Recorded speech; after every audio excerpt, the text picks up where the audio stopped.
Hi guys, welcome back to my channel, and today I'm going to show you how to change your Google background on Google. So first go to your Google homepage and click on the three dots at the top right of the screen and find the settings.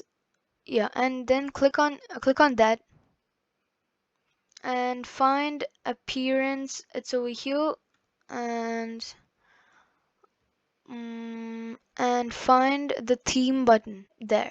So click on it, and now you can choose whatever theme you want as your background.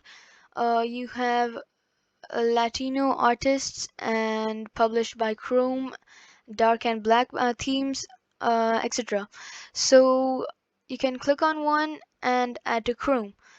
Another way you can do this is by going to your Google home screen and clicking on Customize Chrome, and you can upload an image as a background on Google by clicking on Upload from Device.